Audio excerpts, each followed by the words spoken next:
సందర్భాల్లో మనం విన్నాం ప్రియమైన బిడ్డలారా. ఏంటంటే రాజులు శాసనాలు వేస్తారు. ఇంకా చెప్పాలంటే మనం దానియేలు గ్రంథంలో చూస్తే రాజు శాసనం వేశాడు కదా అండి, ఈ యొక్క 30 దినాలు కూడా నీకే నమస్కారం చేయాలి, లేకపోతే ఈ ప్రతిమకే నమస్కారం చేయాలి, ఈ ప్రతిమనే పూజన చెయ్యాలి అని ఆ రాజు శాసన చేసి ముద్రించాడు. ఆ ముద్ర ఆ యొక్క శాసనాన్ని ఎవరైనా మీరితే వారు అగ్నిగుండంలో తోసేయడం, లేదు అని అంటే సింహాల బోనులో వేయడం. ఇట్టి శాసనం ఎవరు కూడా మార్చడానికి వీలు లేనటువంటి పరిస్థితులు. అంటే ముద్రకు అంత ప్రాముఖ్యత ఉన్నది ప్రియదనుల. ముద్ర అనేది లేకపోతే దానికి విలువ లేదు. అయితే ఈ యొక్క మధ్యాహ్న సమయంలో దేవుని యొక్క వాక్యం కూడా మనతో మాట్లాడుతుంది. ముద్ర వేసిన తర్వాత దాన్ని మార్చే అర్హత ఎలాగైతే లేదో పరిశుద్ధ గ్రంథంలో దేవుడు కూడా ప్రియమైన బిడ్డలారా మన యొక్క విశ్వాస జీవితానికి, మన యొక్క ఆత్మీయ స్థితికి దేవుడు కూడా మనకు ముద్రను వేశాడు ప్రియమైన బిడ్డలారా. ఆ ముద్రను గురించి దేవుడు మనతో మాట్లాడుతున్నాడు. అపోస్తులైన పౌలు కొరింథీయులకు రాసిన 2వ పత్రిక, అపోస్తులైన పౌలు కొరింథీయులకు రాసిన 2వ పత్రిక 1వ అధ్యాయము 22వ వచనం చదువుకుందాం. 1వ అధ్యాయము 22వ వచనంలో దేవుని యొక్క వాక్యం సెలవిస్తూ ఉంది. ఆయన మనకు ముద్ర వేసి మన హృదయములలో మనకు ఆత్మ అను సంచకరవును అనుగ్రహించి ఉన్నాడు. దేవుని స్తోత్రం కలుగునుగాక. ఇక్కడ పౌలు భక్తుడు తెలియజేస్తున్నాడు, దేవుడు కూడానంట మనకు ముద్ర వేశాడంట.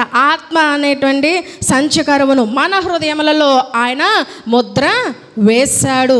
అంటే ఏంటి ఇక్కడ ముద్ర వేశాడు అని అంటే, దేవుడు మనకి ముద్ర వేశాడంటే అర్థం ఏంటి చెప్పాను. స్టాంప్ వేసిన తర్వాత దాన్ని మార్చే అర్హత ఎలాగైతే లేదో దేవుడు ప్రియమైన బిడ్డలారా మన మీద కూడా ఒక ముద్ర వేశాడు. అనగా ఆ ముద్ర అనేది చూసినట్లయితే మనము ఆయన సొత్తు, మనము ఆయన సొత్తు, ఆయన వారము. ఆయన నుండి మనల్ని తీసుకునేటువంటి అర్హత, లేదా మనల్ని చెదరగొట్టేటువంటి అర్హత, మనల్ని దిగజార్చేటువంటి అర్హత ఎవ్వరికి కూడా లేదు. ఆ ముద్ర మనకు వేశాడు అని అంటే అర్థం ఏంటంటే మనము చనిపోయేంత వరకు కూడా మనం ఎవరు వారం అంట? ప్రభువు వారము. ప్రియమైన బిడ్డలారా ఆయన కొరకు నిలబడగలిగేటువంటి స్థితిలో మనల్ని ఉంచి మన మీద ముద్ర వేశాడు. నువ్వు నా సొత్తు, కారణం నిన్ను నేను నా స్వరూపములో నా పోలికలో నాకు నచ్చినట్టుగా నేను నిన్ను చేసుకున్నాను. పాపపు ఊబిలో ఉన్నటువంటి నిన్ను నేను విడుదల కలుగజేసి నిన్ను నేను నా రక్తమిచ్చి నా దానిగా, నా బిడ్డగా, నా కుమారునిగా నేను తీసుకున్నాను. నీవు నా సొత్తు, ఈ లోకం సొత్తు నీవు కాదు అని మన మీద ఆయన ముద్ర వేశాడు. ప్రియమైన బిడ్డలారా ఈ ముద్ర అనేది ఎవరి మీద అయితే ఉంటుందో వారు దేవుని సొత్తు, దేవుని యొక్క స్వాధీనంలో ఉన్నవారు అని దేవుని యొక్క వాక్యము సెలవిస్తూ ఉంది. అయితే దేవుడు ఈరోజు మాట్లాడుతూ ఉన్నాడు, ఆయన ముద్ర వేసి ఉన్నాడు. అనేక రకాలైనటువంటి ముద్రలు ఉన్నాయి ప్రియమైన బిడ్డలారా. అయితే దేవుడు 3 రకాలైనటువంటి ముద్రల ద్వారా దేవుడు తెలియజేస్తున్నాడు. దేవుడు మనకు అనుగ్రహించినటువంటి ముద్రలు ఏవైతే ఉన్నాయో అవి మనము కలిగి ఉండాలి.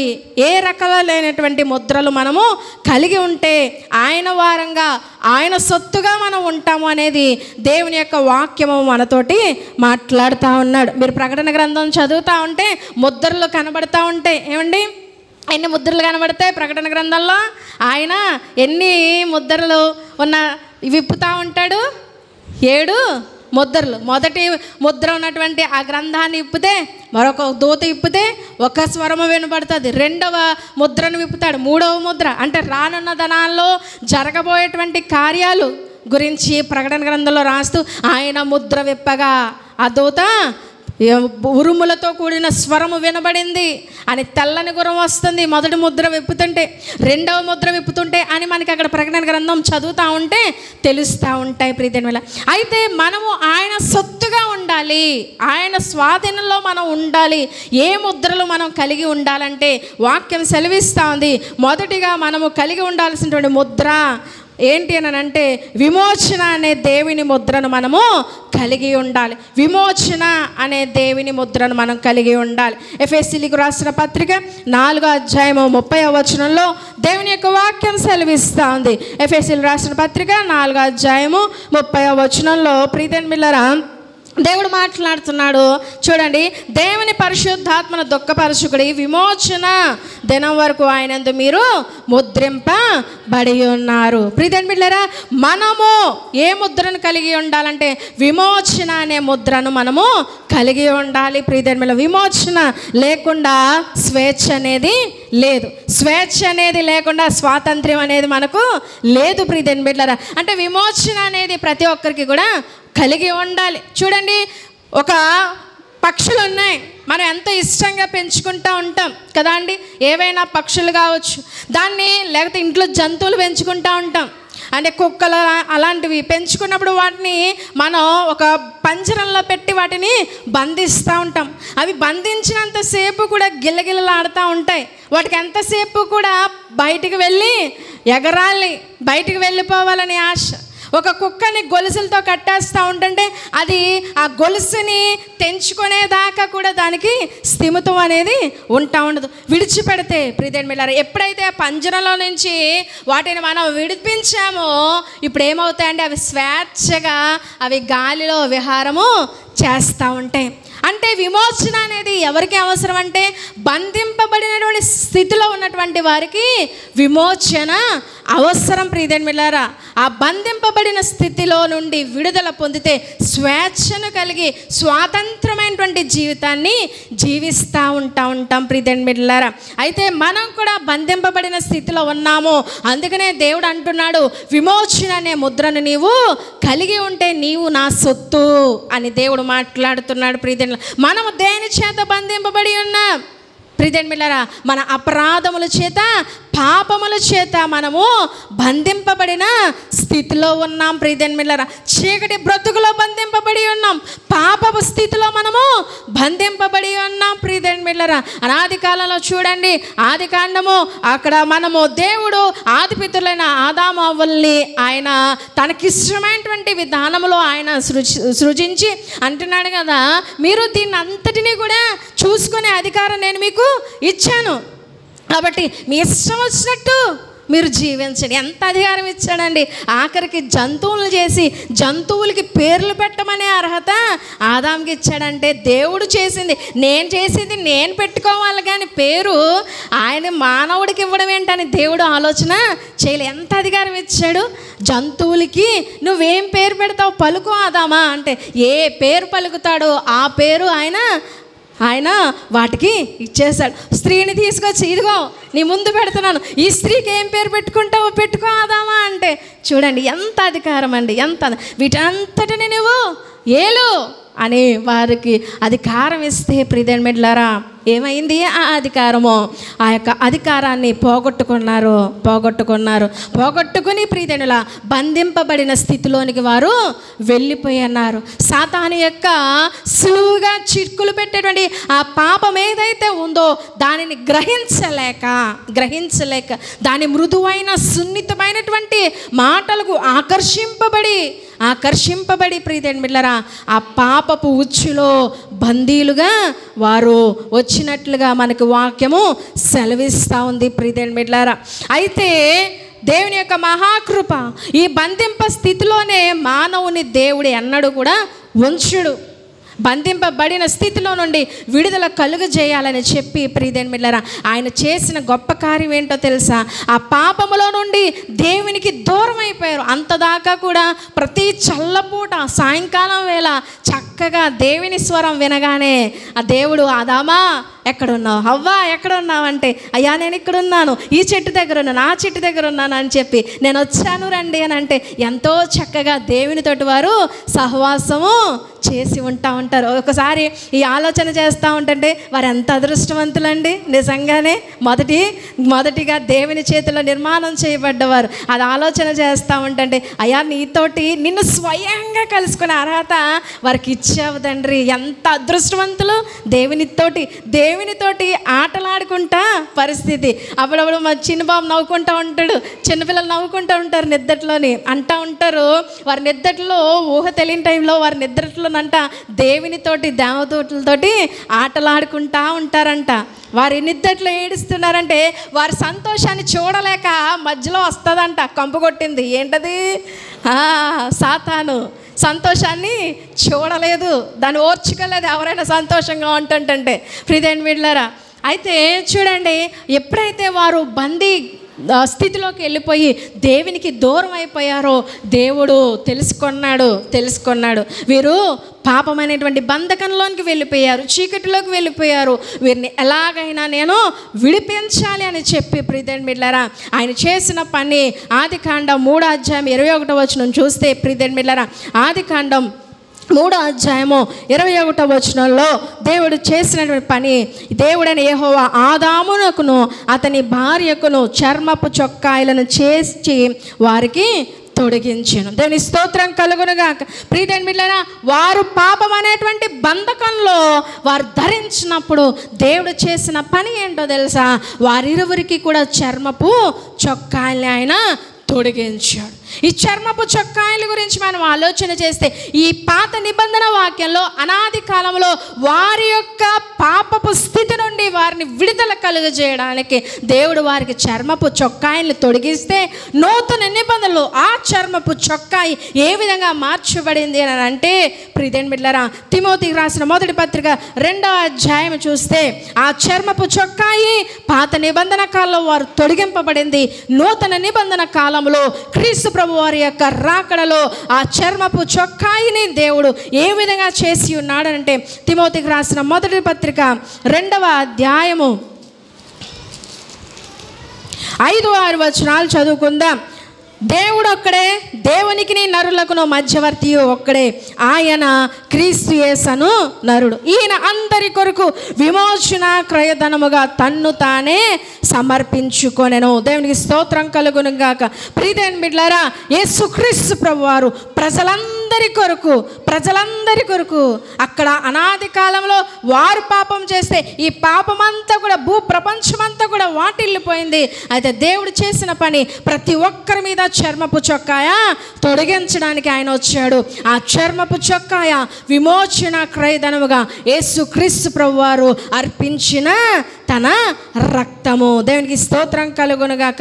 అందరి కొరకు విమోచన క్రయధనముగా పాప బంధకంలో నిండిపోయిన మన అందరినీ కూడా విడుదల కలుగజేయడానికి, విడిపించడానికి, బంధకము నుండి మనల్ని బయటకు తీసుకుని రావడానికి ప్రియమైన బిడ్డలారా, దేవుడు చేసిన గొప్ప కార్యము మనందరి నిమిత్తము విమోచన క్రయధనముగా తన ప్రాణాన్ని ఆయన అర్పించి ఉన్నాడు.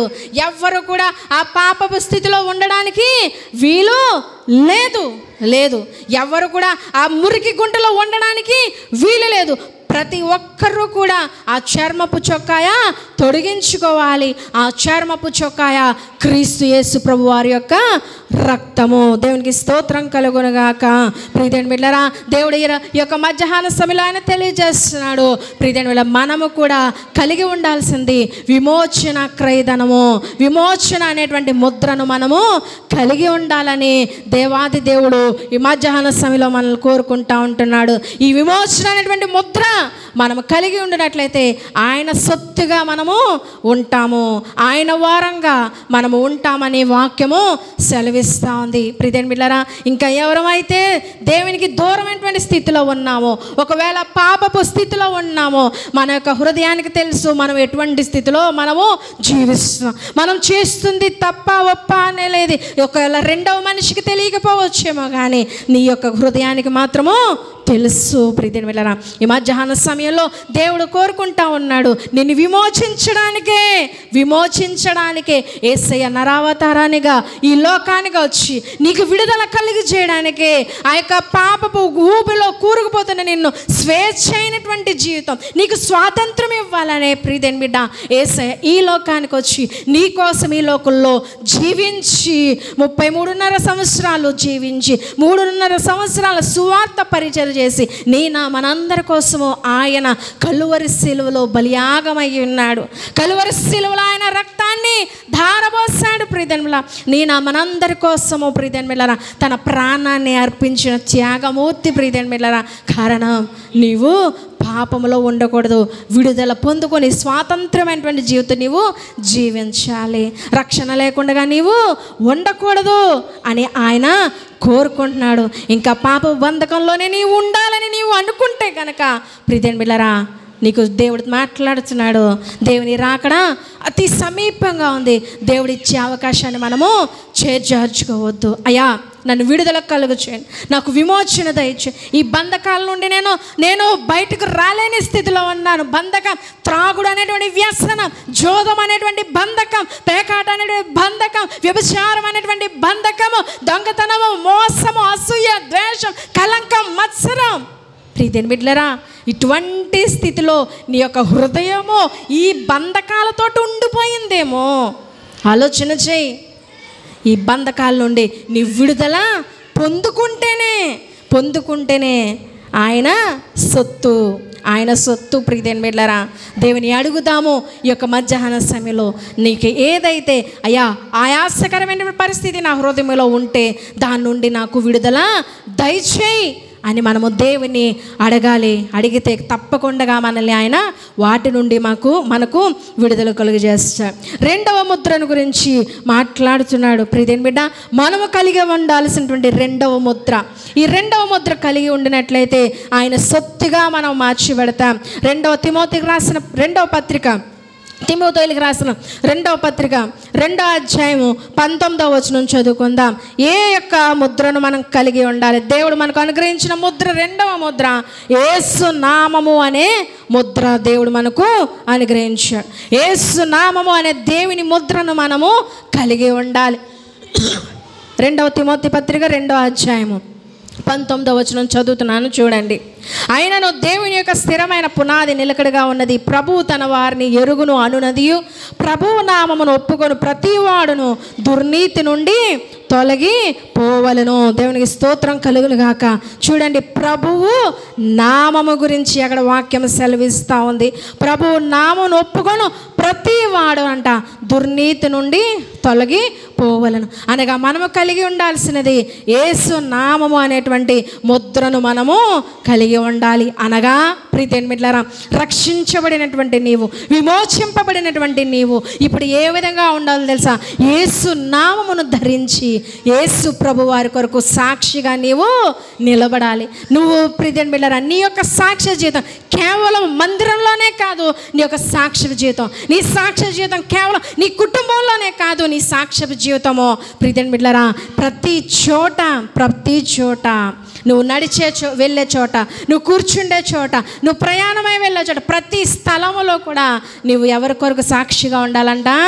దేవుని కొరకు, యేసు ప్రభు వారి కొరకు సాక్షిగా నీవు ఉండాలి. నువ్వు వెళ్ళే ప్రతి చోట, నువ్వు నివాసం చేసే ప్రతి దగ్గర కూడా యేసు ప్రభు వారి కొరకు సాక్షిగా మనము ఉండాలని వాక్యం సెలవిస్తాం.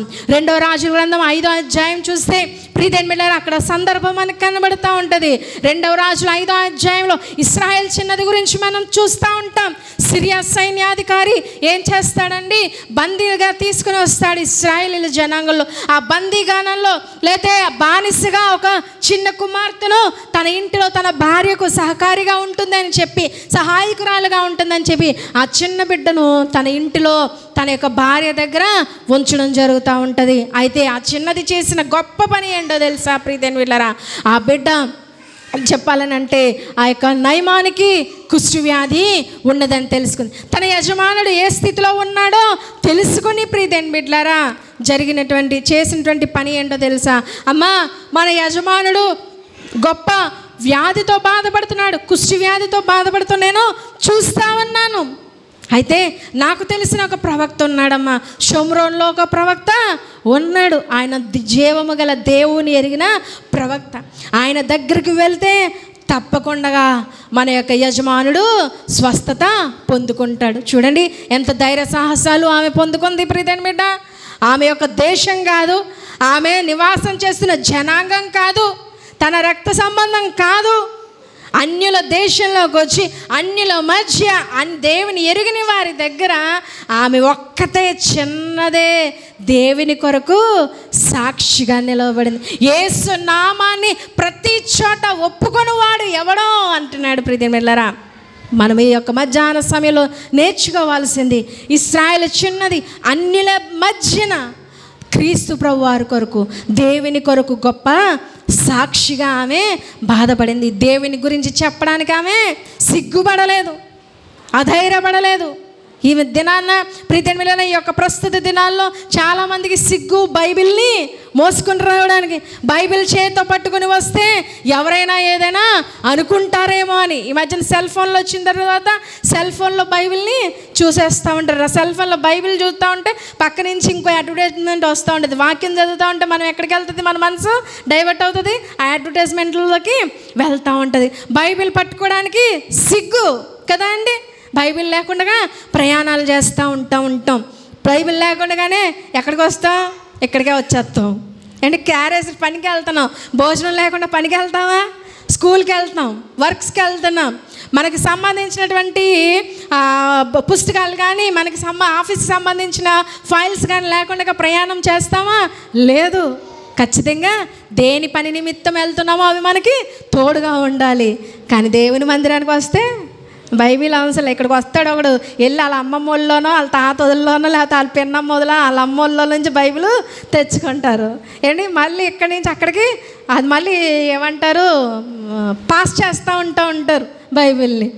ప్రియమిత్రులారా, ప్రతి చోట కూడా మనం క్రీస్తు ప్రభు వరకు సాక్షులుగా ఉండాలి. ఆ చిన్నది చేసిన పని జడవలేదండి. ముఖ్యంగా చెప్పాలంటే దేవుని గురించి చెప్పడానికి నిలబడింది. జీవగల దేవుడు ఎంత శక్తిమంతుడో ప్రియుల. ఆ చిన్నది మాట్లాడిన ఒక్క మాట ద్వారా ప్రియమైన బిడ్డ ఆ యొక్క ఒకటే ప్రకటన వచ్చేసింది.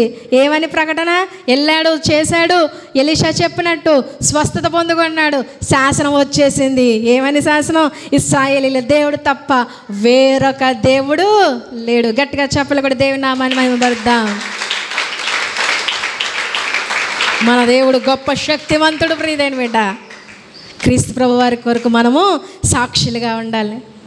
షడ్రక్ మేషక్ అబేద్నెగోలు ప్రియమిత్రులారా, నిన్ను మండుతున్న వేడిమి గల అగ్నిలో వేసేస్తామంటే, రాజా వేసేయండి, 7 అంతల అగ్నిని మాకు పెంచినా పర్లేదు, మేము మాత్రము ఒప్పుకోమయ్యా, మేము మాత్రం ప్రతిమకు నమస్కారం చెయ్యమయ్యా అని చెప్తా ఉంటుంటే రాజుకి కోపం వచ్చి వేసేసాడు అండి. ప్రియమిత్రులారా, ఏంటి జరిగిన అద్భుతం, 3 వేస్తే 4 కనిపించారు. ప్రియమిత్రుల, దానియేలుని సింహాల బోన్లో వేస్తే, అయ్యా నీకు తప్పితే ఎవరికి కూడా విన్నపాలు విన్నమించకూడదని శాసనం వేశావు కదా, ఇదిగో దానియేలు చూడు, దానియేలు యెరూషలేము కిటికీ వైపు కన్నులెత్తి చూసి మోకాళ్ళేసి ప్రార్థన చేస్తున్నాడు అని అంటే, దానియేలుని పిలిచాడు రాజు. నువ్వు చేసింది నిజమేనా అంటే, నిజమేనయ్యా నేను చేసిందంటే, శాసనం వేశాడు కాబట్టి చేయాల్సిన పని చేశాడు. సింహాల బోనిలో వేసేసాడు. ప్రియమిత్రులారా, వేసుకున్నా పర్లేదయ్యా, నేను మాత్రము నా విజ్ఞాపన ప్రార్థన, నా విన్నపాన్ని ఏ మనుష్యుని దగ్గర నేను చెప్పుకోను, నా దేవుని దగ్గరే నేను మోకలిరుతాను అని చెప్పి ప్రియమిత్రులారా ఆయన ఉన్నాడు. జరిగిన అద్భుతం, సింహాలు కూడా ఆ రాత్రి ఉపవాసం ఉండి ప్రార్థన చేశాయి. దేవునికి స్తోత్రం కలుగునుగాక. ప్రియమిత్రుల, గొప్ప దేవుడు మన దేవుడు. ప్రియమిత్రులారా, క్రీస్తు ప్రభు వారికి నువ్వు నమ్మితే, నువ్వు నిజంగా క్రీస్తు రక్తము ద్వారా విమోచింపబడిన దానవైతే నువ్వు ఎలా ఉంటావో తెలుసా? యేసు ప్రభు వారి కొరకు సాక్షిగా ఉంటాము. అన్యులను మార్చిన చిన్నది. ప్రియమిత్రులారా, అక్కడ అన్యులను మార్చి బబులోను సామ్రాజ్యం మహాభయంకరమైన విగ్రహారాధన కలిగినటువంటి భయంకరమైనటువంటి బబులోను సామ్రాజ్యంలో అంత విగ్రహారాధన. అటువంటి దానిలో ప్రియమిత్రులారా దానియేలు, షడ్రక్, మేషక్, అబేద్నెగోలు చూడండి క్రీస్తు ప్రభు వారి కొరకు దేవుని కొరకు సాక్షులుగా ఉన్నారు. ప్రియమిత్రుడా, మనము ఏ విధంగా ఉంది మన సాక్ష్యపు జీవితము? ఒకసారి ప్రశ్న వేద్దాం. దీని అన్నిటినీ చూస్తే మనము ఎలా మారిపోకూడదు? అన్యుల వలె మనము మారకూడదు. అన్యులను మనము మార్చాలి. దేవుని ఎరుగినటువంటి వారిని చేస్తున్న పని ఈ రకంగా మీరు చేయకూడదు, ఇలా ఉండాలని మనము వారిని మార్చాలి. కానీ మనం ఎలా మారిపోకూడదు? అన్యుల వలె మనం మారకూడదు. కానీ మన జీవితం, మన క్రైస్తవ విశ్వాసం ఎలా ఉందండి? అన్యులు మార్చిపోయి మనం అన్యులు అయిపోతూ ఉన్నాం. ఇక్కడనే కాదు, ఎక్కడ ప్రతి చోట కూడా, ప్రతి పరిస్థితుల్లో కూడా సేవకులు, నిజం చెప్తున్నాను, మీరు ఏ సువార్త పరిచర్య చూసినా సేవకుడు చేసే ప్రతి బోధన చూడండి, సేవకులు ఎంత కన్నీరు కార్చి మొరపెట్టుకుంటున్నారో తెలుసా. క్రైస్తవ్యం ఎలా మారిపోయిందో తెలుసా, అన్య ఆచారాల వలె క్రైస్తవం మారిపోయింది. ప్రతి సేవకుడు కన్నీరు విడిచి ప్రార్థన చేస్తున్నాడు. ఆ సేవకులతోటి ప్రార్థనలు ఏకీభవిస్తున్నాడు. ఎంత వేదన కలుగుతుందంటే అన్య ఆచారాలు ప్రతి చోట కూడా పలానా టైం. ప్రియమైన వీళ్ళరా, అన్యుల వల్లే మనం ఉండకూడదు. అన్య జనాంగాన్ని మనం మార్చే వారంగా మనం ఉండాలి. క్రీస్తు ప్రభు వారి కొరకు సాక్షిగా మనం ఉండాలి. మనం ధరించవలసినటువంటి ముద్ర, మనము పొందవలసిన ముద్ర యేసు నామము అనేటువంటి ముద్ర మనం ఎప్పుడైతే మనం కలిగి ఉన్నామో ప్రియమైన బిడ్డలారా, ఆయన సొత్తుగా మనము మారుతాం. 3వ ముద్ర గురించి ఆయన తెలియజేస్తున్నాడు. మనము పొందుకోవాల్సింది 3వ ముద్ర ప్రియమైన సత్యవాక్యము అనే దేవుని ముద్ర మనము కలిగి ఉండాలి. సత్యవాక్యం అనేటువంటి దేవుని ముద్ర. ఎఫెసీయులకు రాసిన పత్రిక 1వ అధ్యాయం చూస్తే 13వ వచనం చూడండి. ఎఫెసీయులకు రాసిన పత్రిక 1వ అధ్యాయము 13వ వచనం. మీరును సత్యవాక్యమును అనగా మీ రక్షణ సువార్తను విని క్రీస్తునందు విశ్వాసం ఉంచి వాగ్దానము చేయబడిన ఆత్మచేత ముద్రింపబడిరి. దేవునికి స్తోత్రం కలుగును గాక. ప్రియమైన బిడ్డలారా, మనము కలిగి ఉండాల్సినటువంటి 3వ ముద్ర సత్యవాక్యం అనేటువంటి దేవుని ముద్రను మనము కలిగి ఉండాలి. ప్రియమైన బిడ్డలారా, దేవుని వాక్యము అక్కడ చెప్తున్నాడు.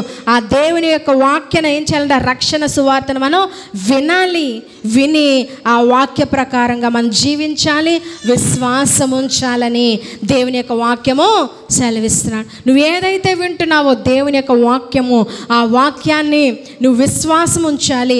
విశ్వాసం ఉంచి ఆ వాక్య ప్రకారంగా మనము జీవించాలి. ప్రియమైన సత్యవాక్యం అనేటువంటి ఒక ముద్రను మనము కలిగి ఉండాలి. ఈ సత్యవాక్యము ఎంత గొప్పదయ్యా అంటే, నువ్వు విన్నావో దాన్ని అవలంబించావంటే గనక నీతో పాటుగా నీ ఇంటి వారందరూ కూడా మార్చిబడతారు. అపోస్తుల కార్యగ్రంథం చూడండి 16వ అధ్యాయంలో, అపోస్తుల కార్యగ్రంథం 16వ అధ్యాయము 14వ వచనం చూస్తే ప్రియమైన బిడ్డలారా, అక్కడ పౌలు భక్తుడు సముద్ర తీరాన సువార్త ప్రకటన చేస్తూ ఉంటుంటే ఆ యొక్క స్వరము ఆయన సువార్త ప్రకటన చేస్తూ ఉంటాడు.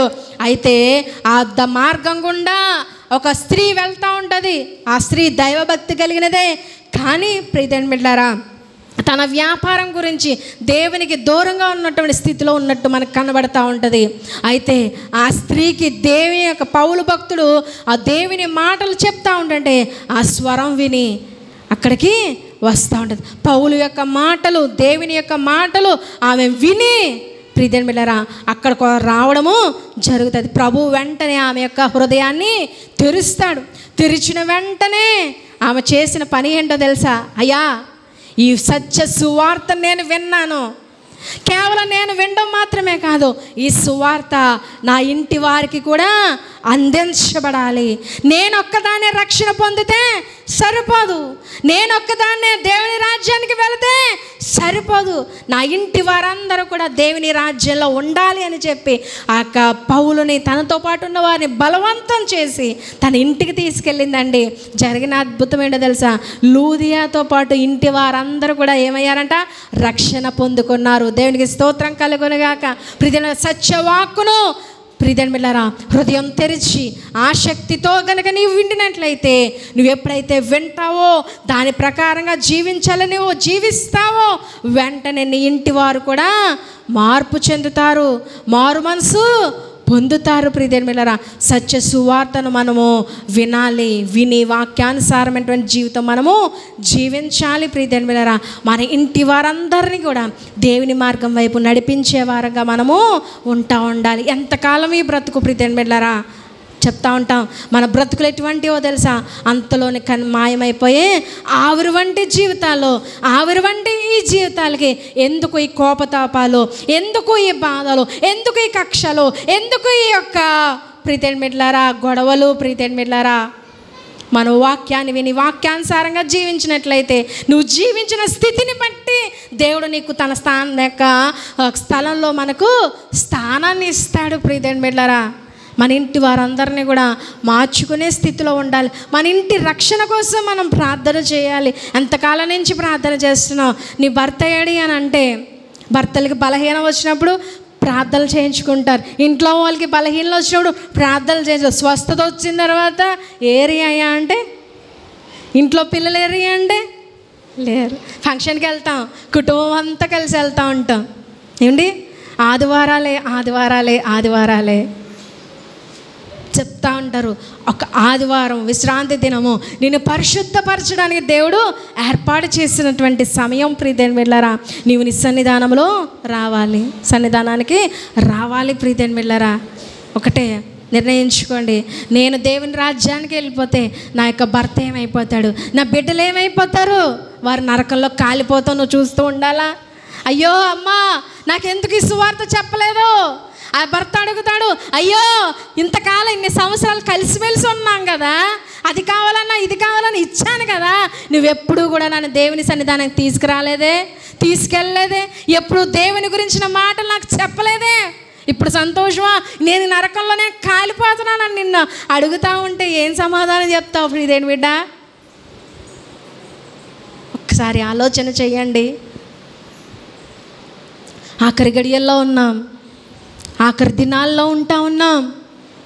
కుటుంబాలుగా రక్షణ పొందుకోవాలి. ప్రియమైన రక్షణ లేని కుటుంబం ఏది కూడా ఉండకూడదు. ఏ ఒక్కరం కూడా మనం విడువబడకూడదు. సంఘం ఎత్తబడుతున్నప్పుడు ఆ ఎత్తబడేటువంటి గుంపులో మనం ఉండాలి అని దేవుడు కోరుకుంటా ఉన్నాడు. ప్రియమైన బిడ్డలారా, అందునే సత్యవాక్యము, ఆ రక్షణ సువార్త నీవు మాత్రమే కాదు ప్రియదేని బిడ్డ, దేవుని యొక్క మాటలు నీ ఇంటి వారందరూ కూడా, నీ చుట్టుప్రక్కల ఉన్నవారు కూడా వినాలి, దాని ప్రకారంగా జీవించాలి. ఈ సత్యవాక్యం అనేటువంటి ముద్రను మనం కలిగి ఉన్నప్పుడు దేవుడు తన రాజ్యంలో మనకి స్థానం ఇస్తాడు. నీవు నా సొత్తు అని ఆయన ప్రకటన చేస్తూ ఉంటాడు. ప్రియదేని బిడ్డలారా, ఈ మధ్యాహ్న సమయంలో ఈ 3 రకాలైనటువంటి ముద్రలు మనము కలిగి ఉండాలి. దేవుడు మనకు అనుగ్రహించిన ఈ 3 ముద్రలు కనుక మనము కలిగి ఉన్నట్లయితేనంట, మనము పొందుకోబోయేటువంటి గొప్ప ఆశీర్వాదకము లేదు అనంటే, మనము తప్పింపబడేటువంటి మహాభయంకరమైన ఉగ్రత ఏంటో తెలుసా? ప్రకటన గ్రంథం 9వ అధ్యాయం 2-4 వచనాలు చూడండి. ప్రియమైన, ఈ ముద్రలు కనుక మనతో ఉంటే ఒక గొప్ప మహా ఉగ్రత నుండి మనము తప్పించబడతామని వాక్యం సెలవిస్తోంది. 9వ అధ్యాయం 2-4 వచనములు, అతడు అగాధము తెరువుగా పెద్ద కొలిమిలో నుండి లేచి పొగ వంటి పొగ అగాధంలో నుండి లేచును. ఆ అగాధములోని పొగ చేత సూర్యుని వాయుమండలం చీకటి కమ్మెను. ఆ పొగలో నుండి మిడతలు భూమి మీదకి వచ్చెను. భూమిలో ఉండు తేళ్లకు బలమున్నట్టు వాటికి బలము ఇయ్యబడెను. మరియు నొసలయందు దేవుని ముద్ర లేని మనుషులకే తప్ప భూమి పైన ఉన్న గడ్డికైనను ఏ మొక్కలకైనా మరి ఏ వృక్షముకైనను హాని కలుగా చేయకూడదని వాటికి ఆజ్ఞ ఇచ్చాను. దేని స్తోత్రం కలుగును గాక. ప్రియమైన బిడ్డలారా, దేవుని ముద్ర ఎవరి మీద అయితే లేదో వారికి యొక్క గొప్ప తెగులు అనేవి వస్తాయి. దేవుడు ఆమోదించినటువంటి ఆ ముద్ర, ఈ యొక్క బిడ్డ నా యొక్క కుమార్తె, ఈ బిడ్డ నా కుమారుడని దేవుడు తన ముద్రని ఎవరి మీద అయితే వేస్తాడో ఆ ముద్ర ఉన్న వారి మీద కంట తెగుళ్ళు రావు అని అక్కడ వాక్యం సెలవిస్తాం. మహాభయంకరమైనటువంటి తెగులు ఎంత అంట, మిడతలకి తేలుకున్నటువంటి బలము ఎవరికి ఉంటుందంట? మిడతలు ఉంటుందంట. అది కుట్టిందా ఇంకా ఆ యొక్క బాధ నుండి విడుదల కలిగించేటువంటి పరిస్థితి, ఎంత మందు రాసుకున్నా, ఎన్ని ఇంజెక్షన్స్ చేసుకున్నా దాని నుండి విడుదల పొందడానికి వీలు లేదు. దేవుని ముద్ర గనక నీ మీద లేకపోతే ఆ యొక్క ఉగ్రత అనేది మన మీదకు వస్తూ ఉంటుంది అని వాక్యం సెలవిస్తూ ఉంది. ప్రియమైన బిడ్డలారా, ఈ మధ్యాహ్న సమయంలో దేవుడు తన మాట ద్వారా తెలియజేస్తున్నాడు, మన మీద ఆత్మను సంచుకరమైనటువంటి ముద్రను దేవుడు వేసి ఉన్నాడు. ఆ ముద్ర విమోచన అనేటువంటి ముద్ర ప్రియమైన బిడ్డలారా మనం కలిగి ఉండాలి. యేసు నామం అనేటువంటి ముద్రను మనం కలిగి ఉండాలి. సత్యవాక్కు అనేటువంటి ముద్రను మనము కలిగి ఉండాలి అని దేవాది దేవుడు మనతో మాట్లాడుతున్నాడు.